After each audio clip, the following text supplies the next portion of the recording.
আড়িয়াল খাঁ নদের ভাঙন ঠেকাতে মাদারীপুরের শিবচরে নির্মাণ হচ্ছে 6.5 কিলোমিটারের স্থায়ী বেড়ি বাঁধ।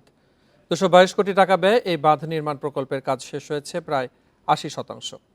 বেড়ি বাঁধটি নির্মাণের পর এর সুফল পাবে নদী ভাঙন কবলিত 5 ইউনিয়নের লক্ষাধিক মানুষ। প্রিয় নম্বর সেট করে বিকাশে সেন্ড মানি করুন ফ্রি।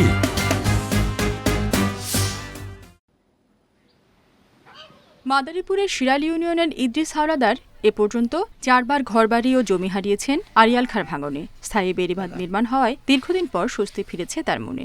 এখন ভাঙতে ভাঙতে আসছি এই জায়গা অল্প একটু জায়গা আছে, একটু যদি ভেঙে দিত তো মনে করেন যে সারা নাচতো ওই দেশে থাকতে পারতাম না, হয়তো রাজশাহী যাওয়া লাগতো, নয় ঢাকা যাওয়া লাগতো।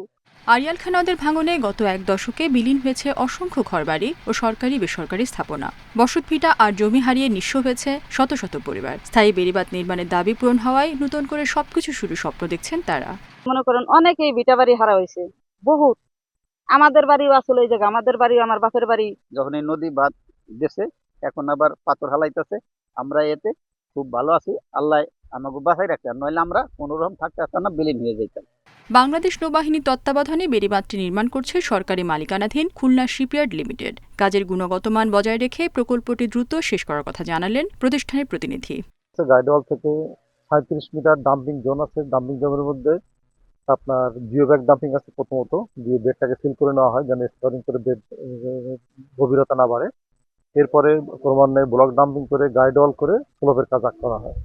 বাঁধটি নির্মাণ হলে মাদারীপুরে বহেরাতলা, শিরোয়াইল, নিকলি, দত্তপাড়া ও সন্ন্যাসীচর ইউনিয়নের 1 লাখের বেশি মানুষ নদী ভাঙনের হাত থেকে রক্ষা পাবে বলছে পানি উন্নয়ন বোর্ড।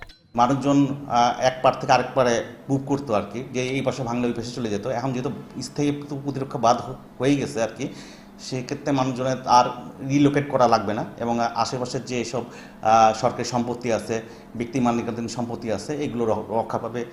2020 সালের জানুয়ারিতে শুরু হওয়া এই প্রকল্পের কাজ আগামী বছরের জুনে শেষ হওয়ার কথা রয়েছে। Independent news.